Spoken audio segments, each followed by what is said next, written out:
gotta say, I think that went totally different than what I expected. Obviously, given that Peterbot and Boyo fell early, now we have 4 teams in the race that are really close. What really got me though, Monster, was hearing the way that the Dickies Arena just erupted the moment that Peterbot actually went down and Peterbot and Boyo were full-on eliminated. It's crazy to think that they're actually trying to battle against all the odds here. Yeah, like I said before, it's everyone against everyone here. Match 5 is great.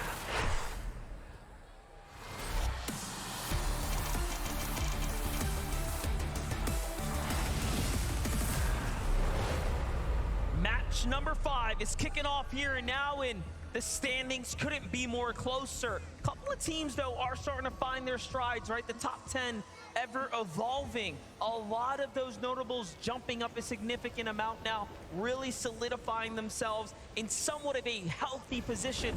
Even if all things end now, the amount of points that teams like Acorn and Colt and above have earned is looking pretty good. A little bit more respect here coming out of Huddy and Kovacs, though. Sky Scroll, they're actually going to take over the 2nd floor here at the mansion at Rebel's Roost. And the biggest advantage right now for Sky is the fact that he's managed to find Sovereign Shotgun, but at the same time, there's a hammer pump here for Kovacs, and both of these duos, I think, acknowledging the fact that if they take a little bit more time to loot, it could go slightly better, but this could be disastrous. Murstache, Malabuka, they already started to get a little bit more caught up than they would have liked.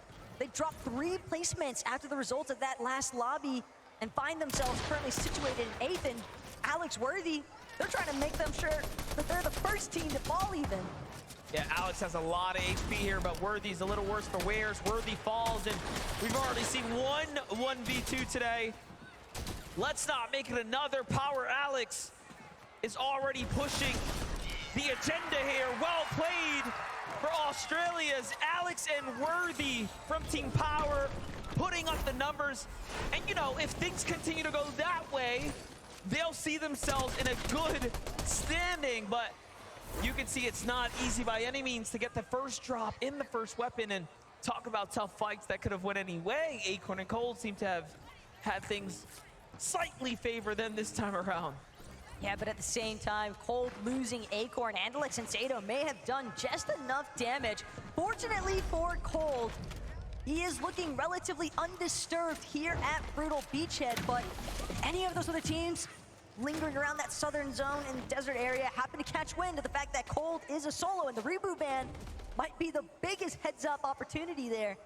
Could be disastrous, but Alex, Worthy, the Power Fellows, they don't even get to rejoice in their celebration of coming out on top because Agers and Rise have arrived to the party. So have Batman, Booga, and Rapid coming from the high ground there, finding tags onto Rise, almost saving the day at this point for Team Power.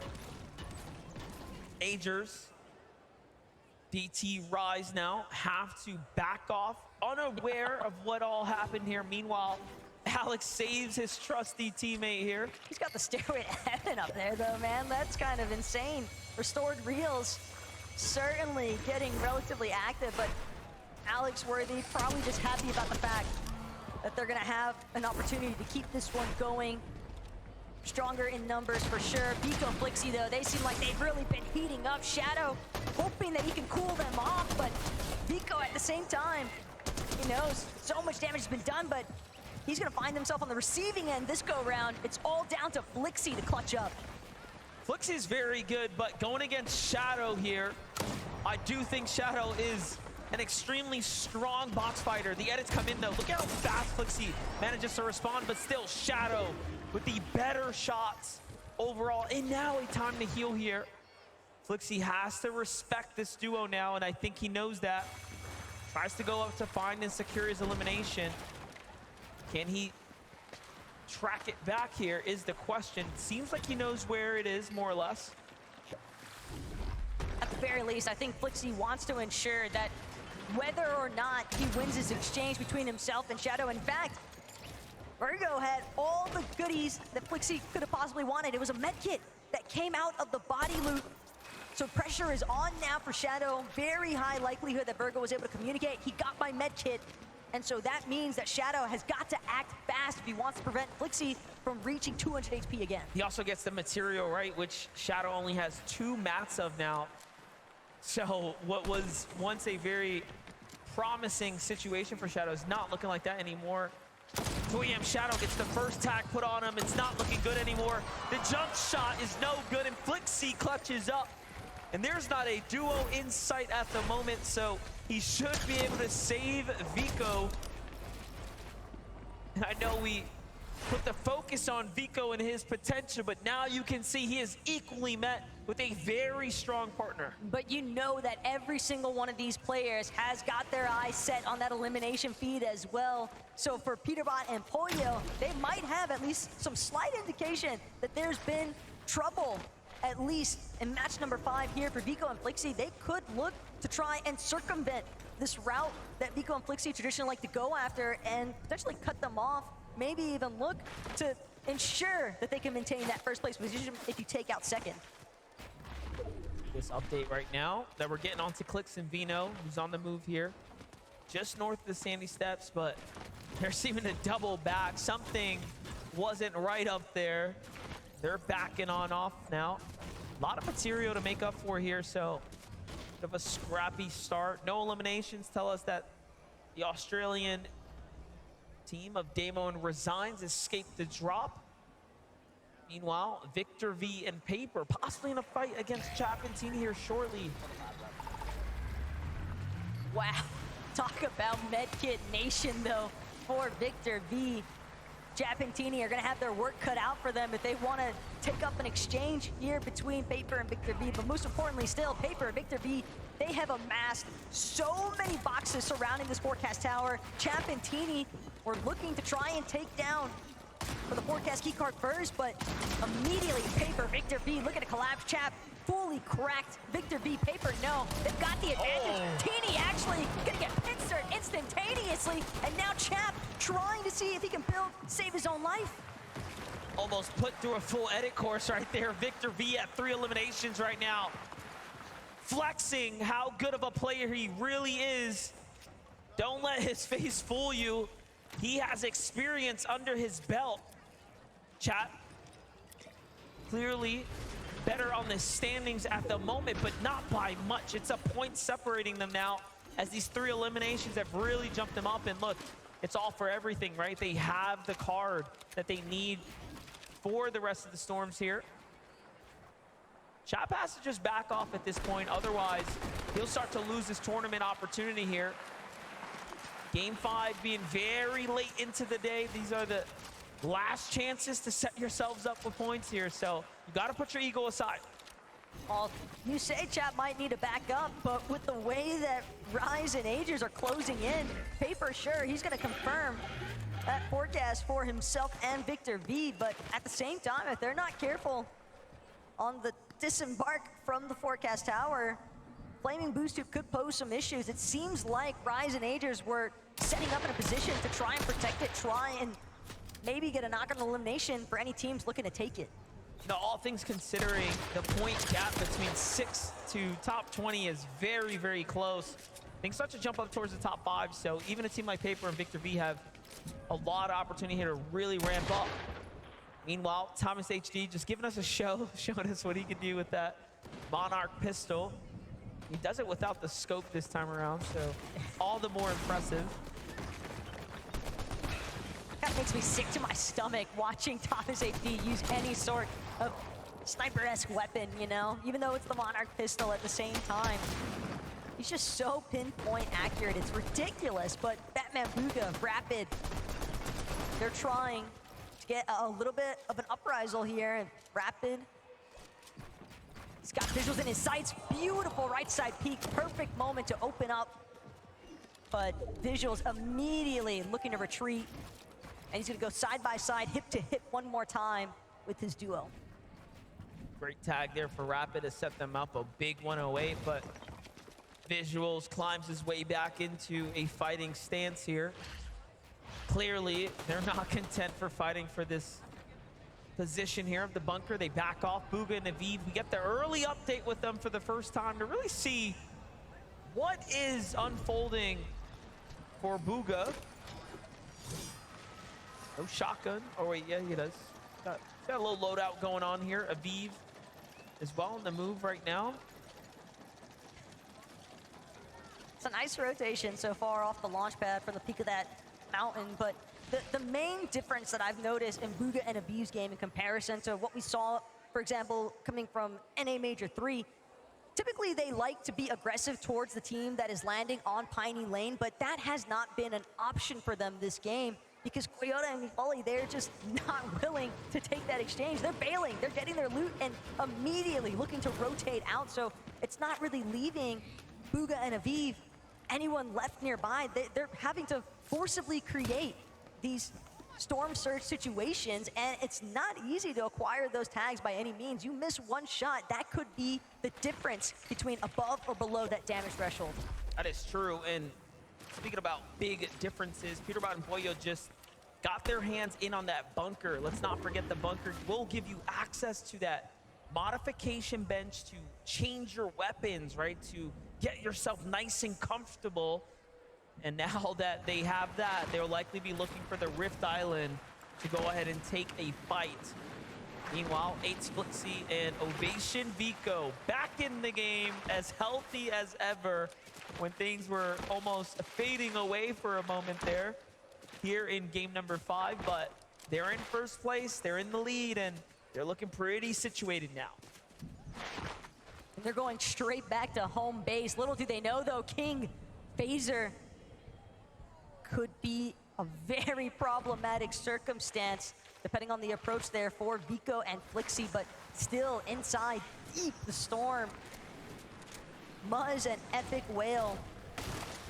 Decent amount of material count, though, but it looks like Muzz is gonna have to lose at least one of these medkits along the way, fully intending to just locate what he can inside of the bunker, maybe even make use of that weapon mods bench. Back on over to the other draw spot, though, with Vico and Flixie here. It's the landing home. Let's see it, though. King and Phaser playing the low ground right now instead of opting for a little bit of a stronger position. So I'm almost calling bait here, but given his stance, all of a sudden, yeah, things switch around really quickly here. King looking for an opportunity, but no. Drop, trying to run here. Phaser must have called back off, and it's not working well. Not right now for them. Vico and Flixie still on the pulse here. Phaser barely gets up to that next layer. Every shot that Vico lands, it's almost like he's directly telling whoever he's up against, scram. But at the same time, where can King and Phaser actually run to? They are trapped. Vico and Flixie know Reckless Railways like the back of their hands. And sure, I'm aware that King and Phaser, they're bound to have good knowledge as well of the POI, but to the same extent as Flixie and Vico, one of the main takeaways that I got from last night listening to Vico in the player room was him saying, nobody plays Reckless Railways right. We are the only ones that understand this POI, and when somebody is that confident in their knowledge, that's a serious threat. Yeah, you saw he had every angle. He knew where to cut them off, basically within the building, the structure, and they knew better than to push into the railway itself, given all the cover that's there. So happy with the damage. Meanwhile, Clix and Vino, though, on the move here. Again, no strangers to the storm here. We saw them double back after going north to try to find some tags. Now they're looping their way, again, south and then into the new zone. Everything's starting to piece together. Meanwhile, the standings, one of our top 10 teams are down. Just for that update there, Malabuka and Merstash is that team. Look at this, though. Swizzy, Jacko, from a dub into a fight here, landing on Visuals and Braids now. Looking for the big shot. Didn't quite get the maximum damage, but still gets to finish off Visuals there. And all that material, they are right back into it. The most important part as well for Swizzy and Yapko is that time to elimination was so fast. It's not going to give a real opportunity for, say, somebody like Yuma in the distance to actually have a chance to play catch-up, look to third-party opportunity, because it appears as though Yuma might even be in that solo situation, and when that's the case, you're always hoping that you can kind of just stumble upon an engagement already taking place, maybe get some shots in that might allow you an opportunity to go for a little bit of siphon materials, a knock, an elimination, points, placements is really what everybody is after right now. Thomas HD and Queasy, damage numbers looking phenomenal right now. I don't think there's anyone beating them in the game here at this given moment. Moving around though. This is the Mount Olympus, right? Home of Quanti and Gone. Should very likely be up top somewhere. Look at this. You got Janice here. You have Kramsu. A lot of the Brazilian teams there. Persa and Ed. A little bit of a giggle because if the one surge base wasn't enough, Trulix and Chicho have evolved yet again into maintaining two separate surge bases even. Meanwhile, Aviv Buga tangled up a little bit here right now with Swizzy, but we've seen Swizzy perform already once today, MDF. In a 1 versus 2, and this time he still got his duo with them, but most importantly still, Aviv Buga, they're trying to do what they can to break through some of these builds, but they're just gonna find themselves cut off. They're not able to actually cross the gap just yet because Buga also needed ample opportunity to make sure that he could regenerate his shields off of what heals they have left, but that's gonna be more than enough room for Yapko and Swizzy to just full on disengage. Buga and Aviv don't chase either. They just let them go, so it's telling. It shows us that they want another one of those end games. They need another one of those end games, and they can't toss it away. It's a chance for them to go ahead and do just that, but they do need more damage. But talk about that. It seems like Swizzy rotates right into Bryce and Bolt, so not too much longer do they fall. But Peterbot and Pollo, the Rift Island, we already know. They hit the mod bench, they're set up, and then straight to the Rift Island every single time here. And now Shari is so low. Storm Surge gonna be giving them a big, big problem here in the coming moments. The worst part is knowing that it's Peterbot and Pollo. Every time that reveal medallion goes off, it's every 50 seconds, by the way. And again, teams are marked, players are marked for 15 seconds after the fact. That is so much information, and in the hands of somebody like Peterbot and Pollo, it can be devastating for the rest of the lobby. But Cherry, he's managed to find an isolation moment. Worthy trying to do what he can, but the Storm might take him out as is. Instead, Cherry diverts his attention to another Oshi player, and he is going to find Damo in the mix. Couple of knocks, couple of eliminations. Couldn't have come at a more perfect time.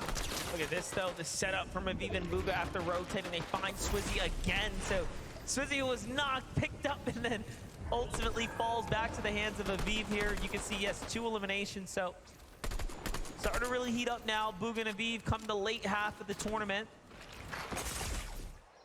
Wait a second, though. Storm Surge is active now. Damage is starting to add up here. Even with that elimination there, they will need a single tag.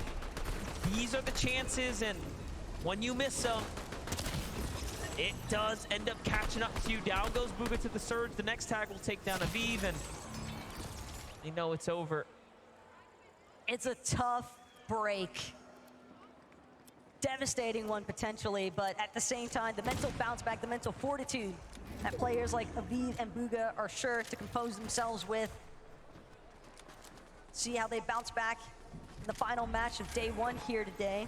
But more importantly still, all these other duos, all these other players that still remain, Monster, Skrull, Sky, trying to scale their way down, but crossing bodies of water, knowing that there's teams already set up on elevation, shots just pouring in from multiple directions, and you're still trying to maintain focus for an open opportunity. Skrull can't even take any sort of chance to heal. He knows that if he pauses one moment too long, that's where he'll be taken down. The build count just not where it needs to be. Handful of armored walls remain now for Sky. He's still trying to see if he can get one more shot in. Any sort of a break at this point, but essentially MDF, it looks like they're about to fall just outside the placement point zone. Yeah, he's got Batman Buga coming right at him as well. Doesn't quite find a chance to find the tag there. Someone else snipes the elimination there too, and all focus starts to aim towards him, but 46 above here doesn't hold on long, and he just gets melted right out of the game. Meanwhile, Reet and Ritual are down. Rapid and Batman Buga don't survive the rotate, as you saw there, and so much of the immediate competition, our bubble teams are falling. That's gonna make for a very interesting last game of day number 1, given how close it's gonna be point-wise. So we're gonna see a lot of changes come that last round, but Vino and Clicks holding on by a sliver here. This is too close for comfort, though. Clix and Vano have practically no space to work with. They've got two separate teams underneath them. Their only saving grace being the fact that Peterbot Pollo nearby, getting those mark indications from that reveal medallion. That's going to be enough for them to emphasize focus onto Reason's box. But again, Acorn, Cold, directly underneath where Clix and Vano are currently at, and they are looking to be in a much more situated position here. This is tough stuff. But look who's got high ground again. Flixie and Vico take the chance here while everyone's playing passively boxed up. They snipe up a strong spot, and they already have the marker set up for another high ground spot. And you can tell they're playing for wins here. This is all win condition setups. Meanwhile, Vino and Clix struggling here below the surge, need damage, they need health. And it's a very healthy Vico and Flixie above them, so not an easy duo by any means, but they don't have that information. Veno knows that they don't really have much of a choice at this point. They've got to jump into just about anyone's box if they want to keep this Game 5 run going strong, because a refresh is a necessity at this point. The material count entirely too low. They need heals as well, and they're not going to find it unless they eliminate somebody else. But overhead, Vico catches a glimpse of Clix, takes out a huge chunk of his HP, but at the same time, Clix actually does wind up falling, and Veno meets a similar fate. Just no escape from the top end of the leaderboard. And they just play so smart. Vico and Flixie use those armored walls perfectly to bait them around, and then right when you think they're not interested in fighting, they get at the top on the Vino and Clix there, and you know, it's just excellent defense, and clearly they're playing so well. It's hard to compete against that. And talking about that, Peterbot and Boyo continue to find eliminations. Take a look at the replay here. While all of that was unfolding, they find threats with the finish there. Now that's 3 elims, another end game, inching its way towards them now, as we're almost to zone number 9. Big moves here for Peterbot. They're gonna give up the high ground a little bit here to play the low front side. Very interesting strategy given that they had mats to work with. But too many teams are alive for their liking, it seems. Also, the natural elevation possibly working against their favor for the time being. They don't want to get caught off guard, much of a similar fashion the way that they've been catching other teams off notice. But Thomas HD, Queasy, they can see all these teams sliding down the mountain face. Tramsu and Clone doing what they can to survive. Similar circumstance there for Cooper as Peterbot and Pollo continue to pressure against his walls. But just behind, Peterbot saw Victor V and Paper as well. Could be some big fights taking place soon in the low ground. Let's not forget Kovacs and Huddy were taken out in the drop last game. They were in 4th coming into that round before slipping down the standings now, showing us just how consistent they really are, coming right back into things. Meanwhile, Queasy pushing their way through. Down goes Cooper, looking for the finish. He'll get it. Kanata forced to run up to another layer here. And they might not be in a spot to win the game just yet, but they are racking up a lot of points now once again, coming into the final rounds here for day number 1. Chicho and Trulex, another end game for them as well. Teams just showing their stride. It's very clear who's had good performances here today. Acorn and Cole get chopped out by Flixie and Vico. They are just the talk of the town right now.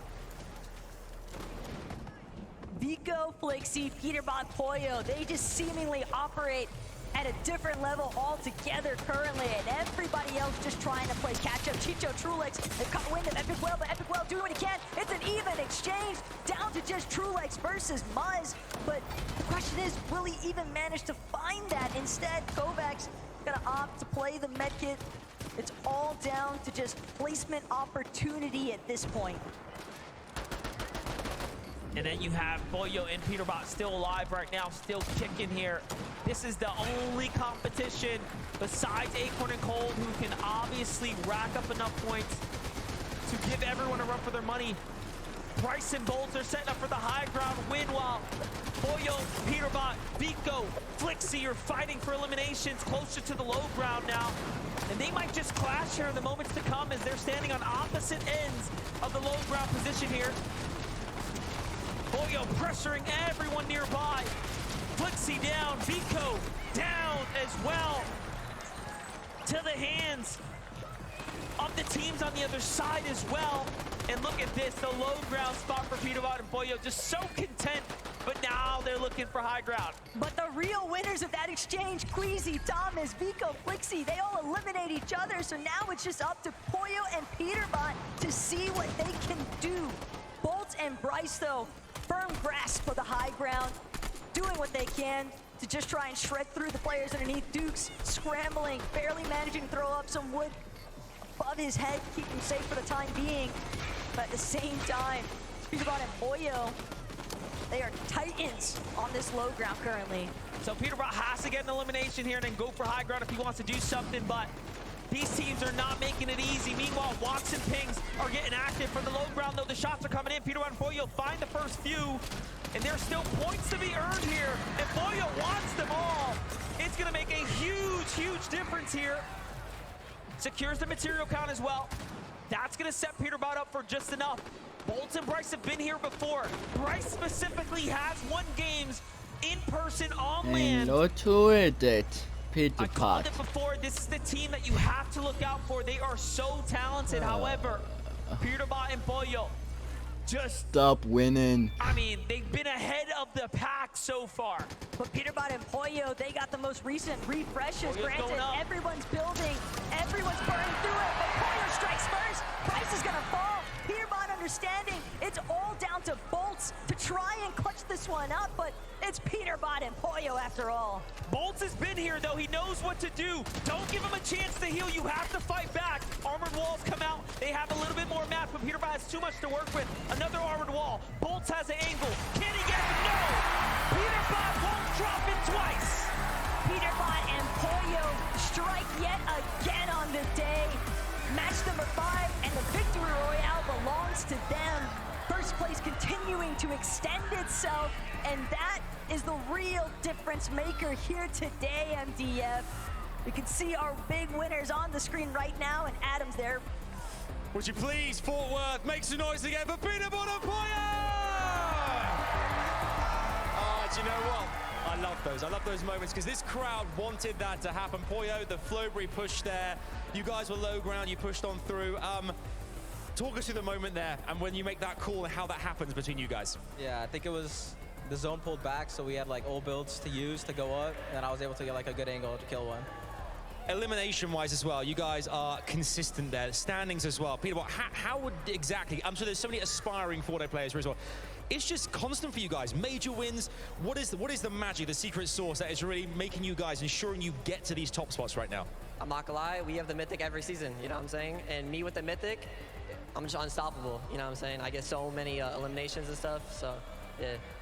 Dangerous out there. As well, I'm going to talk about there being this experience right now, because you guys have been consistent. We're going to see, I'm sure, a lot more over the course of this weekend. Pollo, what's it been like for you as well? You feel the crowd out there. One more time, Fort Worth, let them hear you guys. It's for you, buddy. They're amazing, by the way. And I mean, this must be a lot of wind in your sails as well. How does it feel to be performing in front of this crowd here at Global Championships? It feels amazing, especially getting a win. It's like hype, and then like on the walkout, everyone is cheering for us. Yeah, it feels great. Okay, and I want you one more time. Anything you want to say to people, to the crowd right now, to get them even more hype than they are already? Hey, I appreciate you guys, and yeah, we're winning this right now. There you go. Give it up for Peterbot and Pollo! GG's, fellas. Again, lots more to get excited about here. These guys crushed it. I'm sure they'll continue to do so. Lots more games to go, though. One more left today. After the break, it's coming your way. Do not go anywhere. We'll see you in a sec.